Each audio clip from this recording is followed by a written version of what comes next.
T-minus 20 seconds. Stage 2 tanks pressing for flight. Flight computer has control of the vehicle. Do we see anything on the sensors? That's a problem. No, nothing. I'll say go for launch.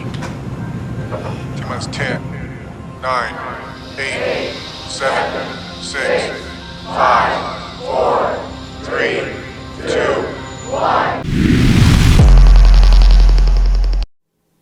It's like a never-ending explosion. Like, what is it like? Like, try to explain it to a dumb person like me. What's going on in the head? Never-ending explosion. It's just constant ideas, just bouncing around. Yes. Whew.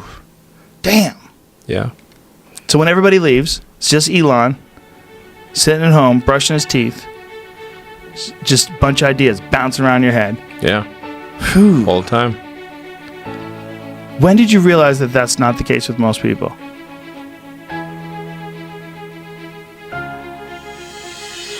I think when I was, 5 or 6 or something. I thought I was insane. Why'd you think you were insane? Because it was clear that other people did not. Their mind wasn't exploding with ideas all the time. They weren't expressing it. They weren't talking about it all the time. And you realized by the time you were 5 or 6, like, oh, they're probably not even getting this thing that I'm getting. No. It was just strange.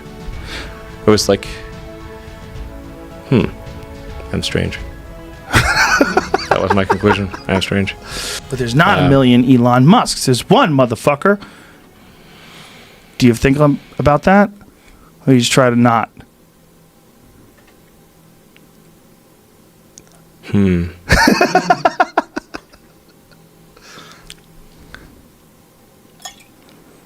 I don't think you'd necessarily want to be me.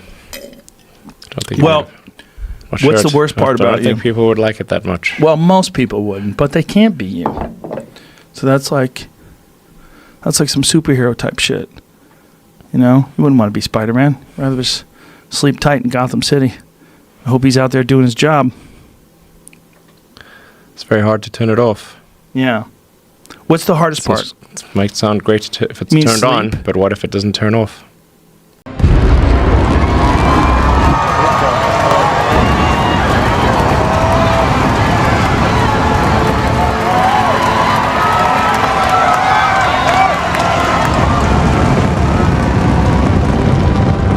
It's going, baby.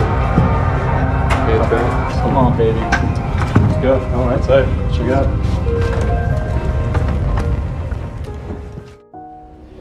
Well, I mean, Tesla really faced a severe threat of death due to the Model 3 production ramp.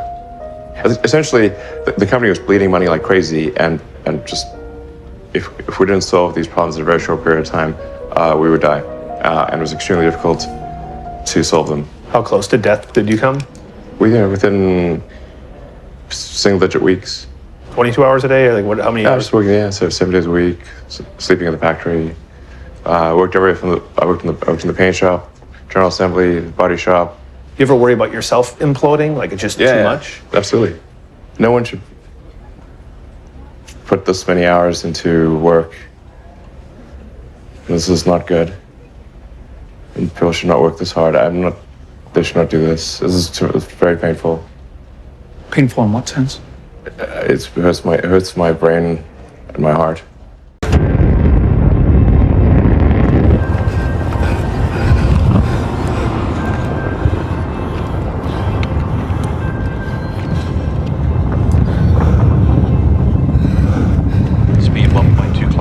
Second downrange distance 11 kilometers. Shortly after main engine cutoff, we're going to separate the stages and begin the second stage ignition.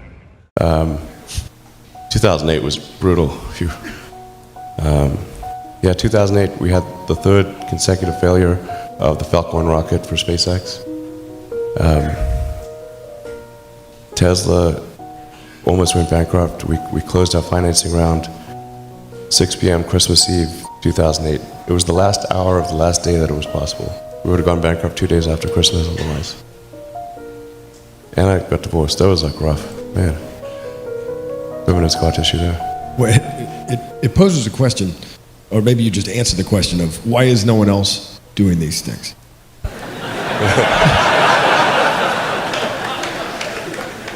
what's your pain threshold? Yeah. Well, if it's real high.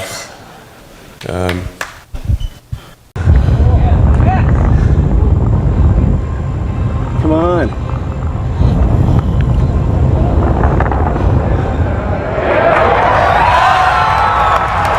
Main engine cut off. The first stage is returning to land as the second stage powers the Orcom satellites to low Earth orbit. The fairings have successfully deployed.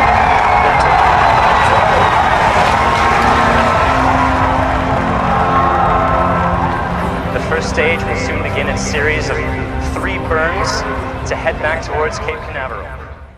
So, yeah, I mean, SpaceX is alive by the skin of its teeth, so is Tesla. If things had just gone a little bit the other way, both companies would be dead. And like one of the most difficult choices I've ever faced in life was in 2008. I think I had maybe $30 million left, or $30 or $40 million left in 2008. And I had 2 choices. I could put it all into one company, and then the other company would definitely die, or split it between the 2 companies. But if I split it between the 2 companies, then both might die.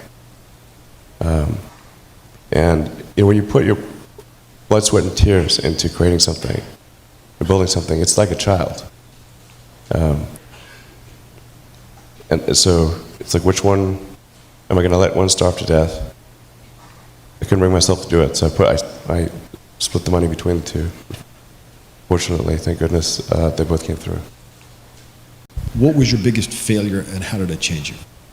Well, there's a ton of failures along the way, that's for sure. Okay, where's the...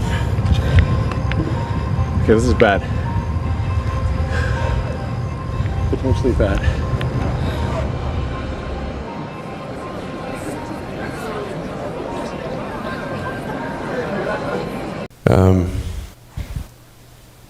Like I said, as I said, for SpaceX, the first 3 launches failed, and we're just barely able to scrape together enough parts and money to do the 4th launch.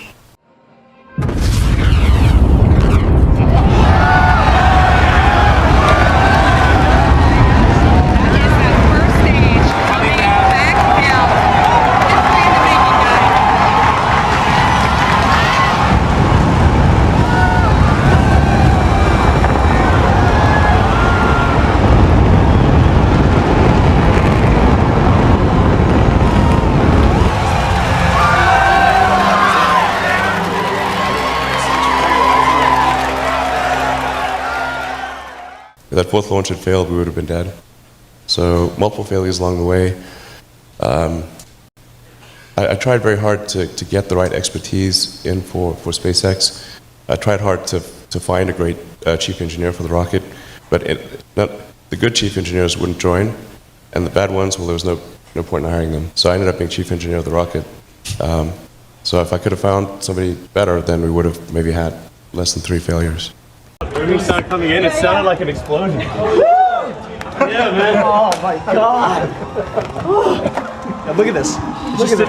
It's just sitting there. Look at that. What? Holy smokes, man.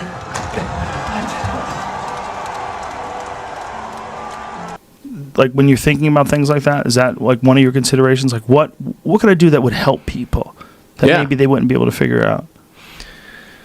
Yeah, like what are the set of things that can be done to make the future better?